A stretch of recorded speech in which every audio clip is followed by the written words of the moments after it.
Hello everyone and welcome to a Deviant.fun flash review. This time we're going to talk about Paying the Land by Joe Sacco. For you that have been following our videos, we're suckers for Joe Sacco's work, and this is his last piece of work, piece of art. So Joe Sacco is a journalist mainly, but he does comic journalism. So typically he goes to somewhere where something important has happened and he talks with the people. He records it, of course, and takes notes and etc.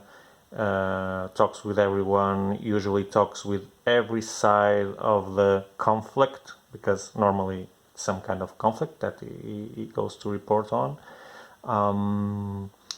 And so when you finish his book, you have a pretty well balanced and rich knowledge on the subject. Very, very non-opinionated on his part. He mostly just spits out the testimonies he receives. You barely see any kind of opinion of himself. He just describes what happens and never tries to bend you to one side or to another. He just presents the facts. So it's real journalism, in my opinion, and pretty damn good one. So this time, did Joe Sacco wanted to talk about? He wanted to talk about a matter that you probably think that you don't care about, and I didn't care about it because I didn't even know that there was such a problem there. So he went to the northwestern territories in Canada, where a bunch of different tribes still live there, and they've been living there from immemorial times.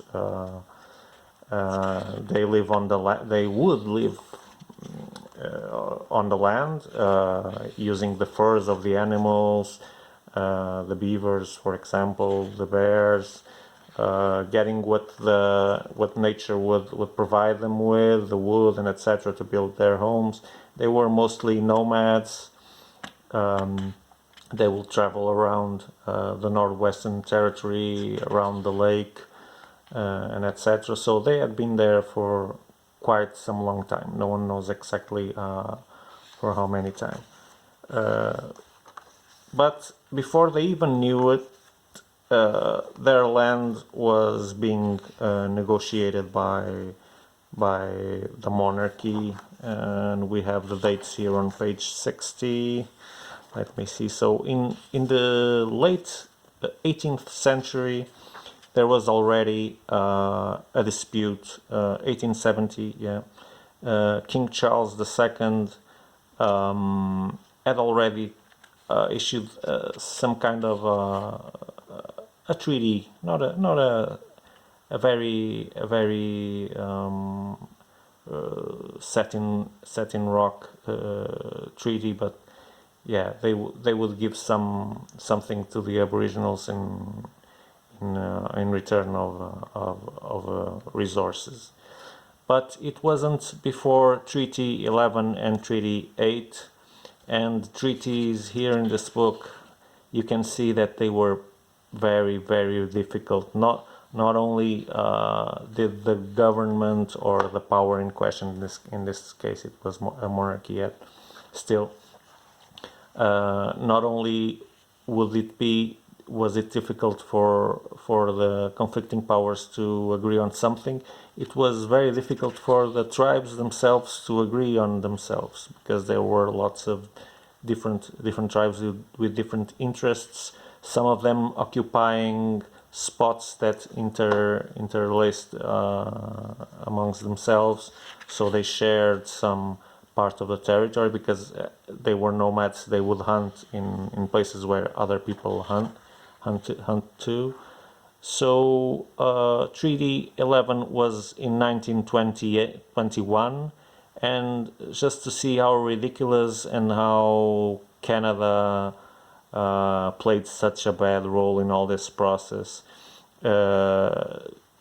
In exchange for mining their resources like oil, gas, and diamonds, they would give them per year to each person. They would give around $5 or $5, $5 Canadian. It was and some tools for them and a little bit of food.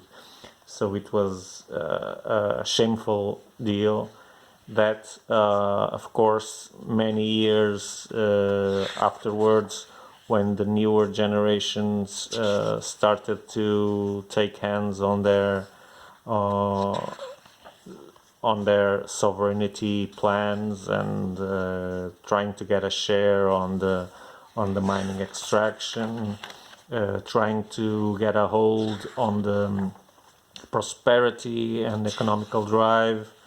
Of course, they wanted to revisit those deals, and they went to court with it. So to know what happened, you'll have to read the book, because I'm not going to spoil it. But what you see in this book is a story so many times told.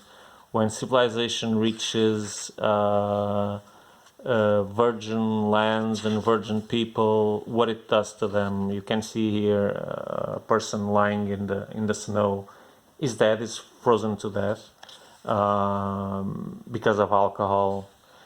Because if you inject products and a lifestyle that is not the one that the people is used to, but that is attractive to them, so you inject a market there and drive the appetite for products, but the people have no money, so you generate something that makes no sense. The only jobs the natives would get would be by working on the oil rigs and things like that. Very, very ill-paid works and seasonal too. And so they started, of course, getting anxiety, being depressed, revolted, and drinks and alcohol, don't ask me why, but are always the thing that, even if there's no money, it circulates in huge amounts. So it was no different here, and it really became a huge problem. Then, to sum to this mess, which is already huge, the Catholic Church came into play through, well, it was actually an instrument of the state to try and control these people that they found unpleasant to live with. They wanted their lands, their resources, but they didn't want their culture. They didn't respect their culture, and they wanted to crush it. And there's some statements here in the book where you can actually see statements provided by a representative of the government that are quite shocking. So what they did was, okay, let's take the children away from their parents so they don't get influenced by their native culture, and let's institutionalize them by force, have them go to their places just for summer vacation or a thing like that, and let's make them feel ashamed of what they are and convert them to something that might be useful to us. So there was abuse, and when I'm saying abuse, it's all kind of abuse. So the children that later on finished school and returned as young adults were highly traumatized. They perpetuated the violence cycle. We've seen that before in their own families. They turned to alcohol, to drugs. It was such a mess done by the Canadian government that it's unbelievable. It really resembled in some ways concentration camps for children. which was quite horrible. Yeah, but that's how they thought they could fix the problem instead of negotiating and respecting the different culture. So as you can see, because I've been flipping flipping around, it's mainly faces of the interviewers, so you really feel like you're there in the field talking to these people. Machinery is so well drawn by Joe Sacco. It's incredible, the detail that he places on machinery and vehicles. I really love the way he does it, and the textures he does with his pencil in the clothings and etc. I really love his work. And yes, so like I said, you might think that I don't care about this. Why should I care about this? Well, you should. You really should. Like we all should care about the Holocaust. We should care about everything that relates to people suffering and to modern society doing bad things to less instructed civilizations or people or whatever. So this is really an abuse of power. A term is coined here, and it was said by the court themselves. Cultural genocide. That's exactly what you see here as you dig through the book. That's exactly what you feel that happened, and that's a big crime. It has the word genocide, so it can't be good. But cultural genocide, even if it doesn't involve killing people on purpose, it's a really big felony to commit. So,